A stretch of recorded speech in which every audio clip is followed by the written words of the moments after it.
I'm Al McFarlane. Welcome to the Conversation with Al McFarlane. I'm glad to be here. Glad to have you along as well. Today's program, a really good one, an important one. We're talking about our communities at crossroads. We have elections coming up very soon, and we want to begin or elevate the conversation on some of the critical races in our communities. Joining me today is my good friend and an activist in the political, cultural, educational arena, the philanthropy arena as well. And that is Anika Robbins. She's here representing Black Votes Matter. She's the founder and prime force, the voice of Black Votes Matter. And we're going to be interviewing a couple of leaders in community who have vested interest in ensuring that our legacy institutions both are served and play their role in motivating, encouraging people to articulate our own interest as we move our community to the polls. Before we start with Anika, I wanted to remind you, thank you for watching the program, for supporting the Conversation with Al McFarlane. And there's something I need you to do, and that is to become a subscriber. We're trying to get about 1,000 subscribers to this channel. And the way you become a subscriber is simply to go to YouTube Insight News, click on subscribe, like and share, and send a note to all of your friends, everybody you know, send them a note saying the conversation's on every day at 1:00 and that they should be a part of it and they should be subscribers as well. So do that, help us grow this channel. We think that this idea of us talking to us and talking to the world is a critical idea. It's a good idea. And we think that we have to just build on it and grow it. Well, with that, let me bring in my friend and my colleague, Anika Robbins. Anika, how are you? Good to see you again, as always. How are you doing? I'm great. Good morning, Al. Always a pleasure to be here. Well, absolutely. And the election, you've been for years now out banging the drum, rallying the troops, encouraging, teaching, telling, inviting, cajoling our community to pay attention and to get involved. So let's have that conversation right now. Why is it so important that we become relentless, that we remain relentless, unstoppable in motivating our people to come to the polls? Thank you so much. I thank you for pointing that out. It is always important to exercise our civic duty. It's always important for us to vote, to stay at the table for critical conversations. As a Gen Xer, I'm just keenly committed to making sure that millennials and, you know, um, Gen Z and the generations that come behind them understand that it is something that as a tax-paying citizen, it's your right, but it's your duty. And so, but we also realize that there is a knowledge gap about how to engage. And so that's why we've spent a good amount of time focusing on voter education, because we understand that a lot of folks, even educated folks, don't always understand like who's on the ballot, what are the issues that they're advocating for, where to vote, how old do you have to be. And so we have to help the community understand that if there are things happening in your community that you're not pleased with, these folks are hired via the vote to implement change, to listen to you, and to make sure that they are serving your interests. And the moment that you feel like they're not doing that, then you have the right to fire them via the vote. And so we are really issuing a strong appeal to young Black men in particular, because they are the most disenfranchised in this country, in our communities. And yet most of the policies impact them the most, from mass incarceration, employment, access to capital, and so many other things. And so this is why it has been a calling, of mine to really just make sure that we are unrelentless, or relentless in Mm-hmm. making sure that people understand. And again, real quick, my commitment to it is, in my day, we weren't really thinking about politics. We felt like Martin Luther King and everybody marched. They sat on the back of the bus and We don't have to sit in the back of the bus no more. So things are cool.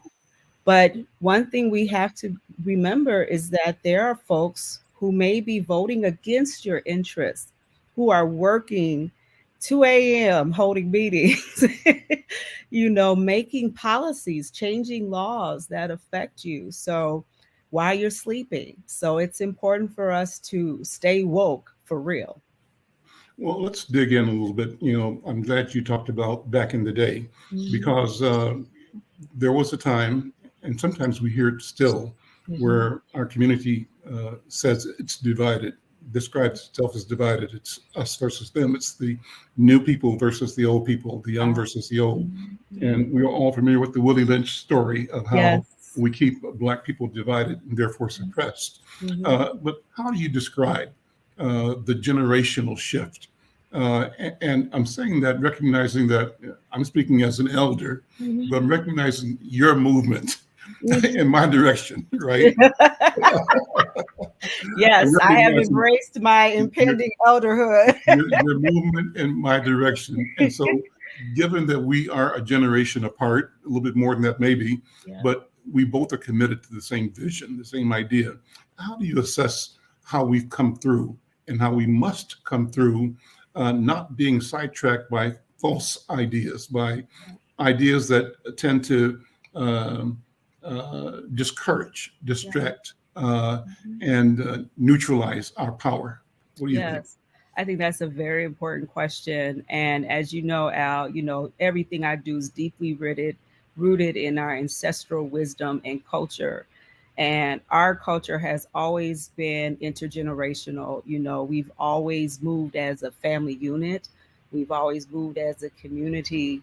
But in recent years, the last few generations or decades, we've seen this kind of strong individualism and almost separation from the concept of community.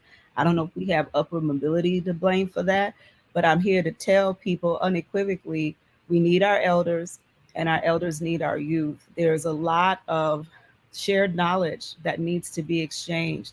I have always acknowledged the brain wealth of our elders. We need to learn. Granted, there's a lot to be learned from next gen, right? Especially where technology is Mhm. concerned. And, certainly social media has changed our ability to have impact and influence. However, there are just methodologies and just some knowings around your way around the block, right? That just cannot be ignored or denied. And so I have always worked really hard to make sure that we're infusing all of the voices, right? And even in gender, right? Because that's another one between men and women, So we have to make sure that this thing remains inclusive of all who we are. But we can't do this in silos. We absolutely cannot do this in silo. I've learned a lot from you. I've learned a lot from Bill English, who is Mhm. my lifelong mentor, who's actually the force behind a lot of the work that we're doing. And I'm inspired by him. Mhm. Bill Sure. English is 89 years old, and we were just having community conversations in St. Cloud with Black leaders there. So seeing him do that inspires me, but I also learn a lot about how to navigate and maneuver in political landscapes. It's Mhm. all about relationship building, and he is a master at that, as are many elders. And so that's really important to us. And then to our younger folk, they think, well, why bother? We have Mhm. to trudge through so much. They're discouraged, and rightfully so. And so the story of, well, your ancestors died and shed blood, that doesn't work on this generation. They are far removed from that. And what they see is kind of they're being ignored, they're being disenfranchised. But what we do in our work is encourage them to get involved, to learn, and we've been able to show clear examples of how we've won, right? So but again, consistent communication, consistent engagement, It's important for the elders to reach back to the youth, and then also for the youth to like not be so quick to try to set the elders aside. There's so much learning that could be learned from both.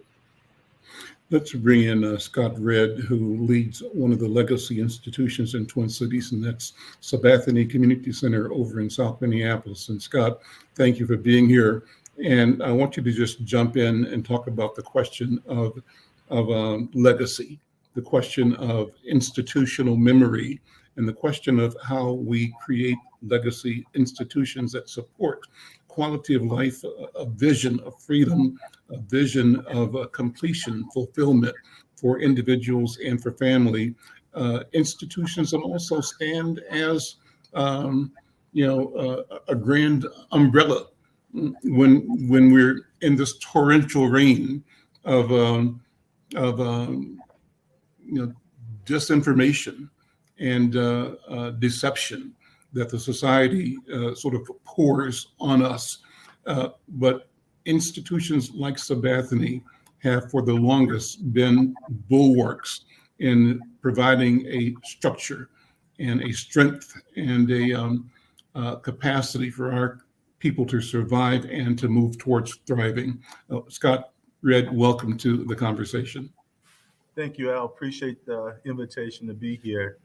You know, at Sabathani, our mission is to provide people of all ages and cultures with essential resources that inspire them to improve their lives and to build a thriving community. And we've been doing that for 57 years. And what's interesting, we've been doing that because we have elders like Bill English, Beverly Franklin, that constantly push us to be better, right? In a way that challenges us to be the best when we get out of the bed and when we go to bed, to be the best that we can be for this community. I often say in my circle that that Minnesota, in my circle, we call Minnesota Mississippi with snow, because we have some of the largest disparities in the nation between Black and white folks. Whether it's home ownership, I believe it's only 25% of Black folks own their own home in Minnesota, or health disparities, education, graduation rates, so employment. So we're falling behind. So it's so important. What Anika is doing is making sure that Black folks get out and not just have a small piece of the pie, but I think we need to have the whole pie because we've been missing so many pieces for so long and not being, our voices not being heard, not being represented. And that's how you have the disparities that we see in Minnesota. So our job as a beacon of the community is that we don't do to the community, we do with the community. It's so important that we listen to the community. And the second part of that is being able to put action in place to make those listening sessions, those voices from the community come alive. And that's what we've been doing for the last 57 years. One of the things that we just did was a community needs assessment. And one of the biggest pieces that came out was intergenerational conversation. Now, you imagine we have folks all the way up to 92 and as young as 12 having conversations. And they know that we need to have those intergenerational conversations with each other, because we got to know how this community, this Black community in Minneapolis became so strong and so powerful. And yet it started to dwindle in the power and the voices that we have. So we got to figure our way to build back better and beyond. And the way we do that is by connecting our elders with our youth, having those intergenerational conversations and making sure that we're challenged, just like our board members, just like Bill English challenges us every day to make sure that we're out and that we're not asking, that we're demanding that our voices be heard. Anika, talk about the events coming up. You've got a couple of important forums. Let's put those out front and center, and we'll come back and keep the conversation going. And you're muted. Unmute. Thank you, Al. Yes, we have a candidate forum series coming up called The Last Call. So this is basically a last chance for community members to come out and hear from the folks who are vying for an opportunity to serve the community. The flyer you're currently seeing is for our eighth ward forum, which will be hosted at Sabathani Community Center on Tuesday, October 24th from 6 to 8 p.m.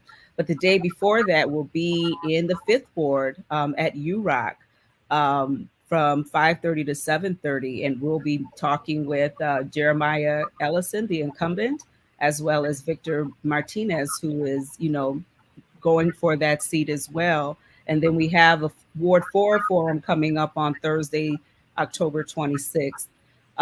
We also have our voter guide. As you know, Al, we publish this annually, faithfully. It's nonpartisan. It features side-by-side comparisons of all of the candidates and where they stand on the important issues that matter to our community. So often our issues, our concerns, the things that matter to our community are kind of swept in or, woven into the broader narrative. But we understand that we have specific needs as a result of those disparities that Scott mentioned, right? So what are they going to do specifically for those things? And that can be found at blackvotesmattermn.com. And then we'll be hitting the streets, distributing physical copies as well. And they will be at all of the forums. UROC is coming up. Talk about UROC. Makeda Zulu is here. My friend, how are you? Good to see you. And thank you for the important work you do as an institution serving our community. Welcome. Thank you so much for having me. I'm glad to be here. Great. Take a minute and just describe for those who might not know the mission, the work of UROC. Yes. So the mission of UROC is to transform the way universities and communities work together. And so right now, we just finished up the last day of the Coalition of Urban and Metropolitan Universities in DC. So I'm very excited about that. There are a lot of universities around the country who want to better serve the communities and better partner with communities to be relevant. And to make a difference. And so that's why UROC was created. And our mission also includes working around education and lifelong learning, community and economic development, and health and wellness. And one of our tenets is to not replace what is in the community, but to work with what is already in the community. And so that's just a little bit about UROC. It's the Robert J. Jones again. Also, I did not mention that because I am a fan, right? We don't always give the flowers as people are here. So Robert J. Jones was key in making sure that this happened in North Minneapolis. And we are the only place-based center in the country. Amazing, wonderful. So it's appropriate that you host this important seminar or discussion about the election. And Anika, what will people learn? Let's go through the three that are on the books right now. You called it Last Call. Yes. That's a great name. Talk about the name. What do you want to impart? What do you want to be the result of getting people the information they need to vote and to be present? Thank you. I think that's it. We just want them to vote and be present. But more importantly, we want them to make informed decisions. So oftentimes people vote blindly. I can't tell you how many calls and emails we get. People like, what are we voting for again? Who's running? So this is a great time to stress the importance of local elections, right? Because so often folks focus on the presidential campaign, which is important and it will be a big deal. And we see this election in 2023 as leading up to the very critical 2024 election coming up. But it does start here at home. There are many things that can be done that affects people's quality of life, the access to resources and programs and services. It may seem as simple as and mundane as, snow removal, but also the city's response to police accountability, their response to public safety, how they are addressing housing disparities. We know we have, low housing stock, affordable housing stock. And so these are things that, the incumbent, Jeremiah Ellison in Ward 5, and then his opponent is Victor Martinez. So These are things that you really want to push them and ask them what they're going to do this next round, you know. And I also want to point out, you know, the importance of having participated in the census. It is the reason why this particular cohort of council members have just served the 2 years, right? So after redistricting, we now have this kind of, I forget what it's called, but we're just on a 2-year cycle. They have to be voted in to, you know, carry out the remaining of their term because the lines have been redrawn. So all of these things are connected. And I want to encourage folks, you don't have to understand or know it all, but by participating and showing up, that's how you learn. You know, I started all this out of my own ignorance, right? Like, I don't know nothing about it, you know, but like, so building from that, how do we deliver this information in as clear and concise a matter as possible in a way that resonates to us, right? And so this especially in the with Fifth Ward, you know, we have a violence problem. You know, we're still reeling from the effects of George Floyd and the civil unrest, you know, COVID-19, and not to mention disparities that have, you know, persisted even beyond those things. So it's important conversation in all of these wards, Ward 4, Ward 5, Ward 8, not to say that the others aren't, but this could be a real game changer in terms of the power shift in city politics, right? I know over in the Southwest Ward, there's someone who has served in that role for 25 years. And now someone else is moving into that position unopposed, right? We have newcomers like Kenneth Foxworth, who's going after Ward 7. So it's an exciting time. It can mean good change, but it will depend on how people vote. Makeda, what are some of the bread and butter issues that you and our community in North Minneapolis deal with day in and day out? Let me commend you and your team over at Duroc, because what's obvious by the number of cars in the parking lot every day that you are convening our community across a broad range of issues and often. And so what are you reporting out as key concerns in the neighborhoods? Thank you so much for that. And I still think we can be used even more. And you didn't ask me this, but UROC belongs to both the community and the university. So community should be using it for its self-determined Kujichagulia reasons. And that's what we've always been, or at least what I've always tried to promote, and we shall continue. But I'm so glad you asked, because I grew up just about 2 blocks south of UROC, and I live a mile north. So let me tell you what I've been thinking about. I don't speak for everyone, but I think there are others who may agree.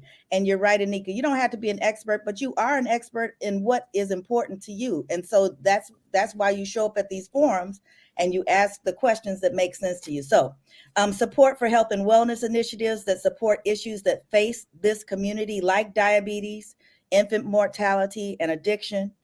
Intergovernmental connection to get transportation and amenities like North Commons, the Lopet, the Upper Harbor Terminal, working as the residents who have been interested for years and invested for years in this community understand and had requested. So I need that to be clear, that as the folks that have been here and been invested have requested, there are others who are requesting how these things work as well. Also, ordinances that protect historical property and landowners and residents. We have a property issue. We you know, we're landlocked, but we have a lot of properties that could be upgraded by neighbors. Let's be creative and figure out how the neighbors can invest in those properties in a way that doesn't devastate them, because we've been under-resourced, as opposed to all of the developers that like to come in and buy our homes. Housing that attracts new residents who value the history of this community. So we want new people, but you need to value who's been here. And I would say, if we can take a little note from Plymouth, I think Plymouth does a good job of having large housing units that fit into the community, that don't stand out. This is totally personal, nothing to do with UROC. I cannot stand these high-rise apartments. Okay.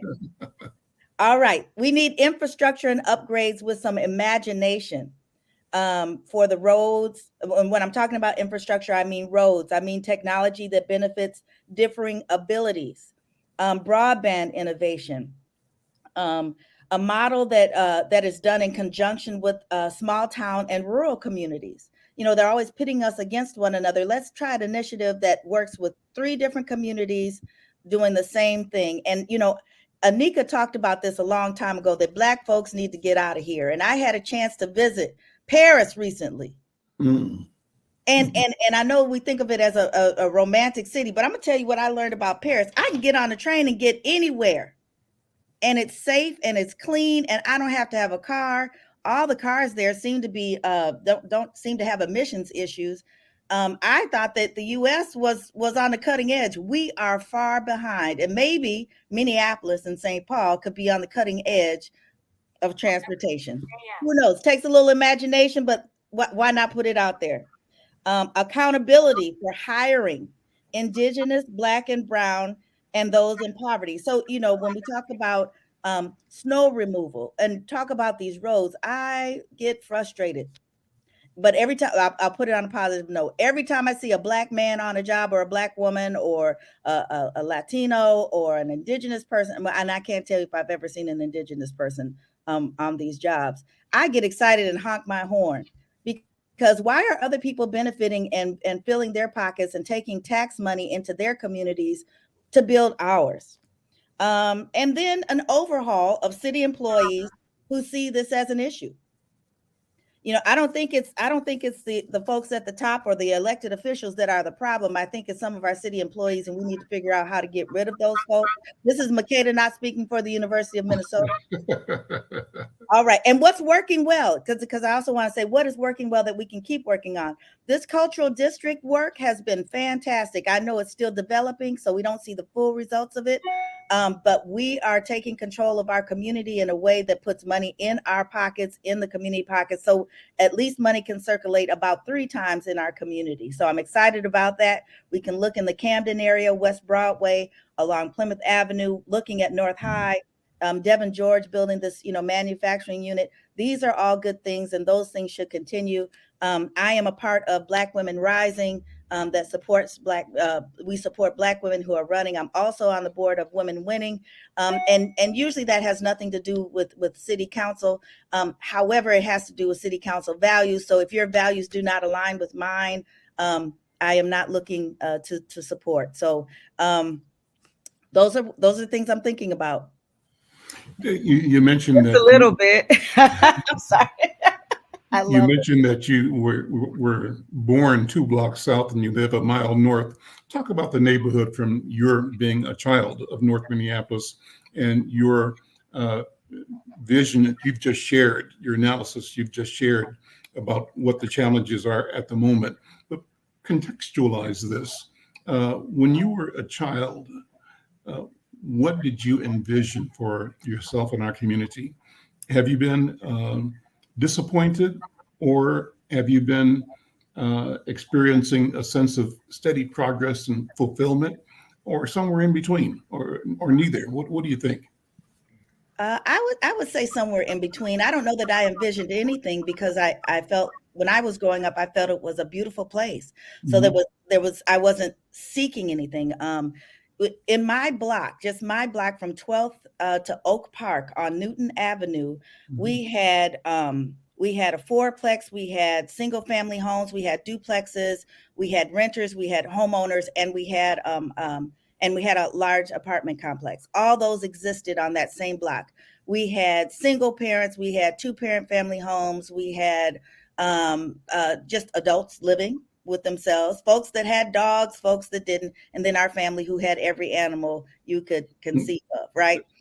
We had a church on the back, and we could go anywhere. And I know you hear folks talk about, we could go anywhere. We could walk anywhere. We could ride our bikes. You know, I wasn't one, but my brother used to ride on the railroad tracks. I didn't know we had railroad tracks till I was a grown person, because that wasn't my thing. But we were taken care of by the community, you know, a block up, you know, at the time where UROC sits, King Supermarket, Black owned grocery store, the Way, Black led, Black centered, youth-centered, right, community, exposing young people to fashion. You know, we were never as fashion forward as Miss Anika, but you know, we had fashion. We were taught about being models. We were taught about music. We were taught about our history, and all of those things. So I felt like I could do and be anything. So that was the community I grew up in, the environment. We knew that now, Mr. McFarlane, we knew on the west side of Penn, you were making a few more pennies than folks on the east side, as you know, because you on the west side and I grew up on the east side. And then you go a little further east. But guess what? We all played together and hung out together. That knowing that folks made a few more pennies didn't mean we didn't work together and understand that we didn't have the same goals as far as us having upward mobility and stability. So I have to say, in some ways, I'm disappointed that the more Black people we have gotten, and because of structures, I don't think it's necessarily just because of us. The structures have, you know, invited folks not to live. You know, when they would come when I graduated in '89, and folks were invited to, you know, started jobs at General Mills, they were told to live other places. And so that helped to diminish who could live in our communities. I have no idea why the North High districting changed, because when I live on 23rd and Irving, and when it was time for my children to go to high school, they were not supposed to go to North, which they could walk literally 5 blocks. They were supposed to go to Henry. Now, no disrespect to Henry and all the Patriots, even though you are still second best to North. I'm an honorary North High graduate. I hope I'm not talking too much, but I went to Regina High School on the South Side, all-girl Catholic school. Then I graduated from Breck, which was in Golden Valley. I hung out in St. Paul with my cousins. And so I believe that Black folks belong everywhere in this state, and call it all home. And so I do believe we believe that. You know, we've got folks running for mayor in Golden Valley, Black folks running all over this state. So that's a good thing. So we're making progress there. We've got young people in the arts doing things. I didn't mention that. And arts needs to be another piece that is a focus for the Twin Cities and North Minneapolis. That's the other thing about Paris. There is art everywhere, visual, sculpture, and so people are spending money to go see art. So let's put some art up so people spend money to let me go to North Minneapolis, you know, to look at juxtaposition, to look at the murals, to look at sculptures that are created. Let's go on the South Side in front of Sabathani and look at, you know, a lion, or I don't know what Scott likes, you know, some kind of sculpture. But anyway, so I'm excited in some ways because we are making things happen. But the forces against us are so strong that while we may be able to have a president of the United States, we can have a George Floyd killed in broad daylight with a man with his hands in his pockets looking at the camera like do something. And yes, he did go to prison, but the anger and the backlash, I know we're not talking about this, but there's something going on with white folks. And if white folks understand that white is a social construct, you know whether or not you're white. And so whiteness is a problem, and something's going on with folks in this whiteness that it is upset. So we must be on the brink of doing something really great. I'll end there. Let's take a break, and we'll come back and talk more about that in just a minute. Thank you, Makeda Zulu. We're going to come back, and Scott, when I come back, I'm going to ask you to walk down memory lane as well, sort of talk about the world that you envisioned as you were a 3 or 4 or 5 or 6 or 9-year-old, and how that all folded into the person you are now and the work you do now at Sabathani. I'm Al McFarlane. This is The Conversation with Al McFarlane. Be right back. Are you or someone you know recovering financially from the COVID-19 pandemic, the lockdown, or any other reason? If so, help is available. Findhelp.org is a site to find a wide range of resources, including food, medical care, and more. The best part is based on your zip code. Visit findhelp.org, enter your zip code and the service you need. You'll get a map directing you to the organizations that can help you. Help is waiting at findhelp.org. If you need help starting anew, findhelp.org is the site for you. Before we go back to Scott, Anika, I want you to remind people of the important events coming up about the last call. Thank you. First of all, Makeda, when are you running for office? I mean, inquiring minds want to know. When you tell me it's time, I'll go. Baby, it's time. Listen. But yes, so we're excited. We're kicking off the Last Call series in Makeda's house at UROC on Monday, October 23rd from 5:30 to 7:30. We will have Jeremiah Ellison and Victor Martinez in the house. And it sounds like Makeda is going to be part of our committee that's helping craft these questions. So maybe even moderating, we'll see. But really excited to have these critical conversations. And then the next day, Tuesday, October 24th, will be in Scott's house at Sabathani from 6 to 8, talking about issues specific to 8th Ward, which is 8th and 9th Ward, 7th Ward, where George Floyd happened, lots of development happening, but more still needs to happen, right? And then Thursday, 10/26, October 26th, we'll be chatting with neighbors in the 4th Ward. We're also going to have a brief presentation from Fair Vote Minnesota. This is a ranked choice voting election, and sometimes that can cause confusion for voters. And so representatives will be there to talk about how to rank choice and the benefits and so forth. I should also point out that these forums, the Last Call series, is sponsored in part by Insight, but also the Monitors Club of Minnesota and the African American Leadership Forum, as well as the Anika Foundation and McKnight Foundation. So we are really keenly interested in making sure that community members have an opportunity to come out and hear from their candidates. This is basically about a week before the election on Tuesday, November 7th. Early voting is open and available now. And then, so if you can't get it in or you can't make it on the 7th, you can go to your polling locations. Those are on our website, blackvotesmattermn.com, where also our 2023 voter guide is published as well. So there's really no reason to not know. But I'm still happily accepting calls and emails if you got a quick question or something. But that's what's happening next week in our community. So come out and get fed, get your questions answered, and talk.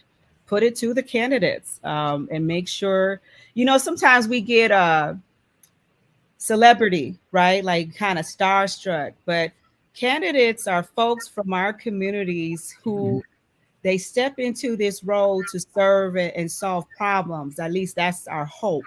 So you might see them on the news, and media has a way of making folks become celebrified, but these are community servants. And so don't be shy. Don't be starstruck. Don't be scared. Don't be scared. Yes.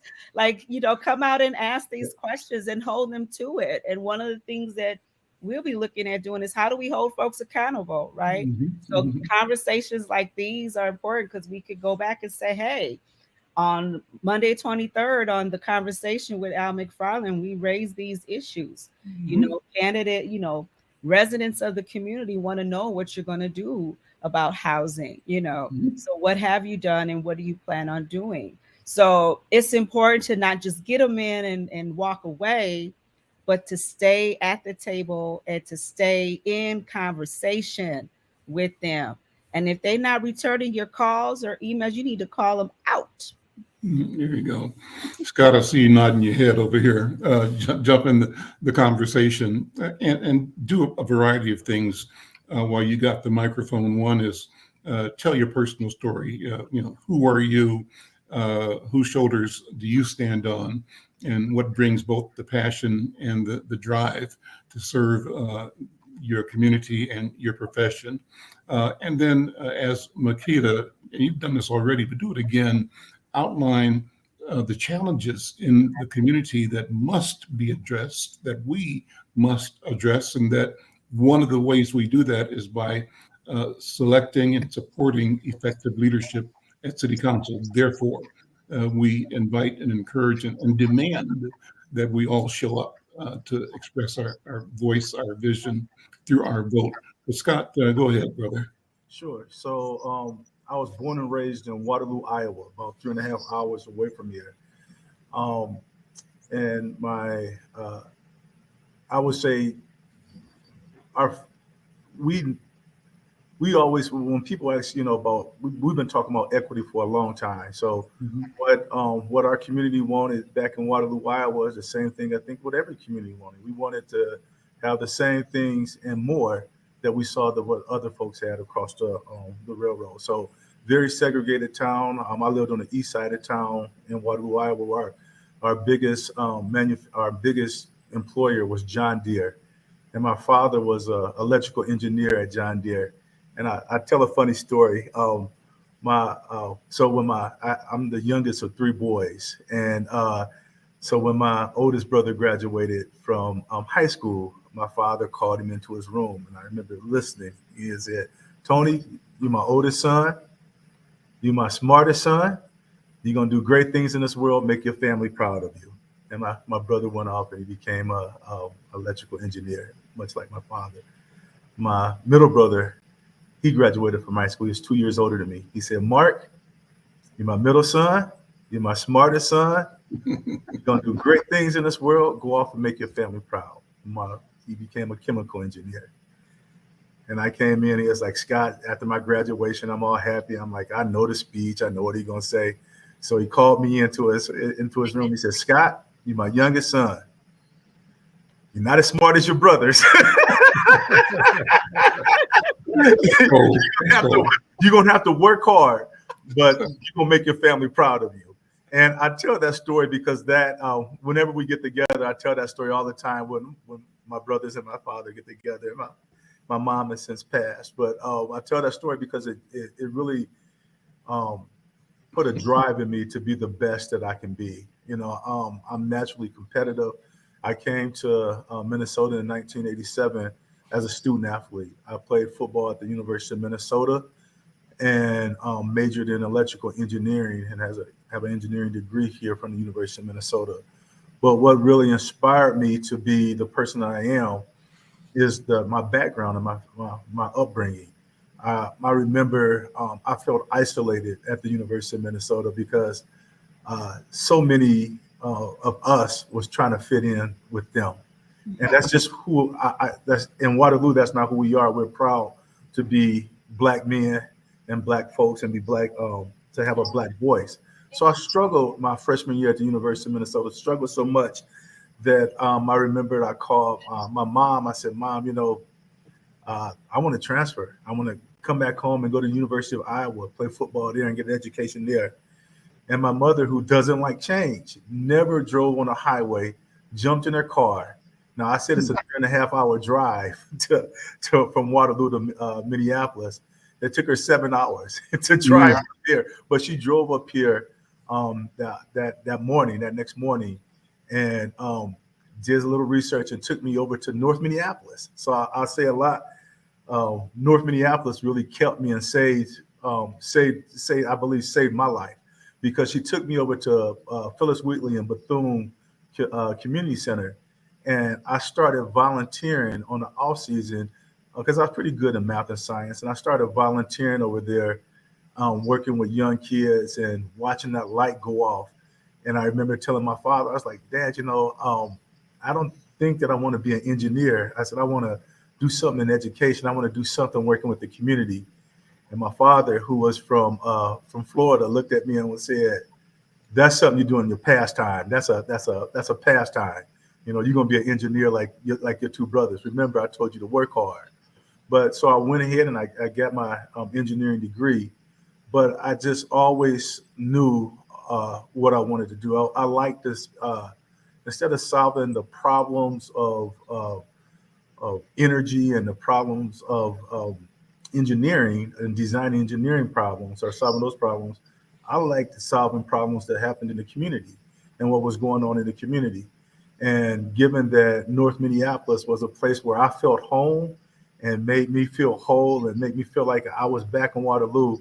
I knew that once I graduated, that my master's and would be in the sciences. So I went back and got or social science. So I went back and got a master's in my BS in education, right? And I'm sorry, my master's in education.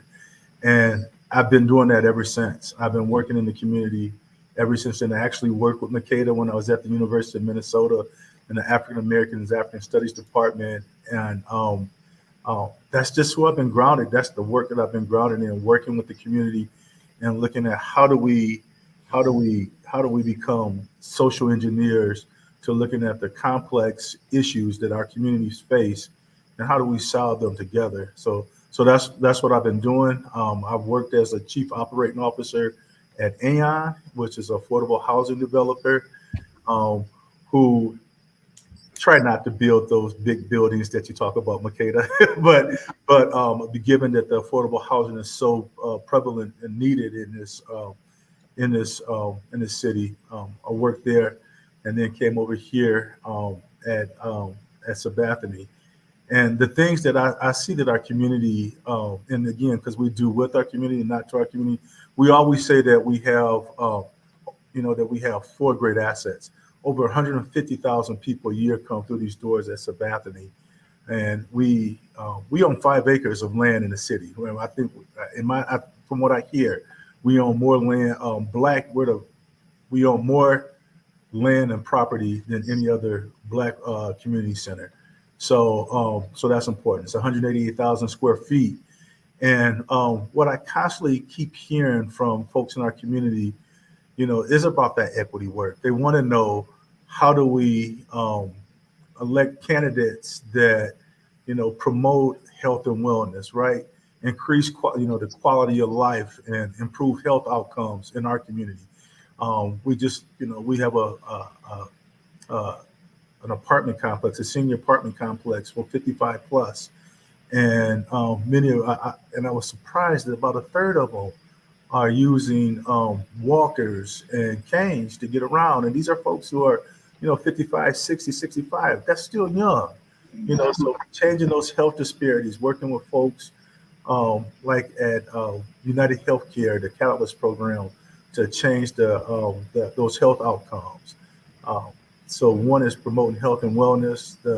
We have the highest asthma rates of youth in the state, and that's because of 35W runs through our community, and there's carbon emitting buildings like the one we have that we're looking to change.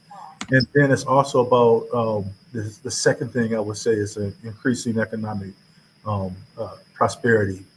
We want to ensure that our individuals and families in our community have small businesses and opportunities to build wealth, to attack the poverty rate, to look at the income rate for what the wealth levels, to build wealth in here and eliminate this unemployment gap that we see between Black and white folks in Minnesota, especially here in South Minneapolis. And I think the third thing is around to support our community. We want candidates that will be a beacon and a hope, or a source of hope for critical support for our community. We're 6 blocks where George Floyd was murdered at. And we've lost over, what I hear, 2,000 businesses in Minneapolis, or in Minneapolis, St. Paul, from the civil uprising. But what's interesting, and you mentioned this earlier, Brother Al, is that this building is a beacon. So with all the broken windows around here, with all the, things that were spray painted on the businesses around here and the buildings, this building wasn't touched, because even the youth that was out there looting and raiding knew the importance of this building, knew what Sabathani has meant for the last 57 years. Whether it's coming here, we serve over 120 people a day at our food shelf. We've given away, Sherry's gonna kill me for this because I should know it, but I believe over 80,000 pounds of clothes to our community. And these is for kids to go back to school, and for people to go to work in, and creating workforce strategies programs where folks can not get a job, but get a career. Mhm. We got great partnerships with folks, um, and we want what we want is that those same opportunities that folks out in other communities have. We want those same opportunities for our people to look like us, and that's why Sabathani exists. That's why it's so important that the work that Anika's doing to bring people out, to have a voice, to elect the folks um, that represent them, that represent this community, so that we don't get left behind anymore. It used to be when I was at Minneapolis Public Schools, the big thing was no child left behind back then. Now it's about no community being left behind. And specifically, that's the Black community. We made this community great. In 1930, this community was deemed as an undesirable community, meaning that it wasn't fit for people to live. This was the first place where Black folks can buy and own homes. And we took and we made this into a Black Wall Street with so many Black businesses that once existed, that we made white folks want to come over here and gentrify and become and live in this neighborhood. And now it's being pushed out. When I think about, I heard our county commissioner, who obviously lives in this neighborhood, just 2 blocks down, said that a house across the street from her sold for $750,000. It's a big move to push folks out and to change this neighborhood. And I say we done too much work to give this neighborhood and this community up. And so we're doing all that we can to make sure Black folks reap those benefits of the elders, the folks that came before us, that we stay, that we reap those benefits and that we stay in this community. And so we want folks who are going to recognize that and that's going to make sure that they keep us in this community and work hard to make sure that our voices are not only heard, but action is put towards our wants and our needs and our demands. Wonderful. Makeda, I was thinking, as you mentioned being in Paris, I think I heard on public radio a few days ago a story about Europe. I thought it was France, and the concept of 15-minute communities. I may be saying this wrong, but the concept was that some people-centered developers are intentional in designing, creating, organizing communities that anybody in that community can get wherever he or she needs to go and get whatever he or she needs to live, to recreate, to entertain, to work, all within 15 minutes, either walking or biking or some other public transportation. And I said, wouldn't that be great if North Minneapolis and Central Neighborhood and Powderhorn had everything our community needed, because we had the entrepreneurs, right? And the businesses and the teachers and the ministers and the service workers to provide everything we need for each other in our community with a system of profitability for all engaged and benefit for all engaged as well. Had you heard that idea? Am I saying it right, Makeda? I didn't hear that idea, but I would say I experienced the idea, and the other things that I noticed. So I was a committed sedentary person, committed.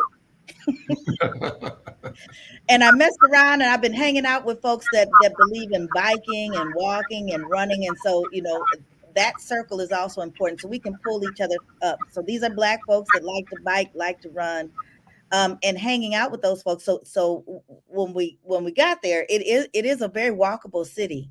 I'm not sure how functional it is if you have if you have mobility issues as far as your legs go. Mm-hmm. But just the design of it, they don't need as much space, and I think we could capitalize on some of those ideas to have even more businesses, Black and brown and indigenous businesses along these corridors, and Black specifically. I'm inclusive. I mean, but meaning that the restaurants, they face the street. They are people centered. They spend time social. I didn't see folks on their phones like they are here. And so, I think a 15-minute commute, 15-minute communities. And I think that we could also make a point of maybe for the next 2 years, we're only going to buy in our community. And that might mean that we might not be able to get certain goods. So that might mean there'll be more money in our pockets too, but that we only spend in our community. Because what I have noticed, another disappointing piece is, the Brookdale Mall. The Brookdale Mall was booming at one time. Then Brookdale Mall closes down and West End develops. Well, why wasn't the West End developed along Plymouth Avenue or along West Broadway or Lowry or, and I don't know South Minneapolis as well. I used to work out of Sabathani many years ago, Quest for Excellence. And my kids went to New Horizons with Bobby Lay after school program. So we have people who've been doing. Anyway, I'll try to stay focused. I will end on there is innovation. We have the imagination and the innovation, and let us remember to praise publicly and correct privately. But being Black or considering yourself an African American is not enough. We have to produce. And we may not know. It is okay to not know. So you get into this job and you don't realize, what all you can do as this servant leader. Ask someone, and let's pull each other's coattails and make sure that we are doing the best that we can do. I think that we have great opportunities. We know what we need, and I will be quiet. Well, listen, you said a lot, and this has been a wonderful, wonderful, wonderful conversation. And I just want to remind people to go to Black Votes Matter online and get the details about these important community sessions talking about what's at stake in the upcoming elections, the city elections. It's time to pay attention. Pay attention. I think we're at the beginning of as you said, Makeda, something's changed, and as they get more frazzled, I think it lets us know the signal is get together, get yourselves together and emerge, arise, and be your genuine self. Like your statement about Waterloo, be yourself, right?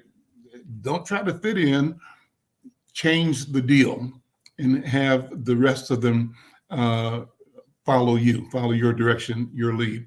Well, listen, thank you so much. Thanks to my friend Anika Robbins, great for helping curate the show. Great for the work that you're doing, Anika. And thanks to Scott Red, and thanks to Sister Makeda Zulu at UROC. I want to say thanks to Vash Bodhi, who has been our producer for the conversation, who's leaving the organization, but thanks to Vash for all of his vision, his work to upgrade, improve, and put us on a different plane, and successfully so. And I want to introduce in the future Cooper Mitchell, who will be joining as a producer of the show. With that, thanks again. I'm Al McFarlane. This is The Conversation with Al McFarlane. We'll see you next time.